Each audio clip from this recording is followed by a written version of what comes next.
Syria நாட்டின் படை தலைவன் அவனுக்கு இருந்த அந்த குஷ்டரோகம் நீங்குவதற்காக எலிசாவை நாடி வருவார்.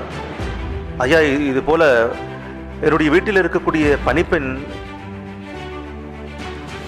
உம்மை குறித்து ஒரு சொன்ன வார்த்தை ஏதோ என்னுடைய குஷ்டரோகம் நீங்கும்படியாக எனக்கு செய்யும் என்று சொன்னபோது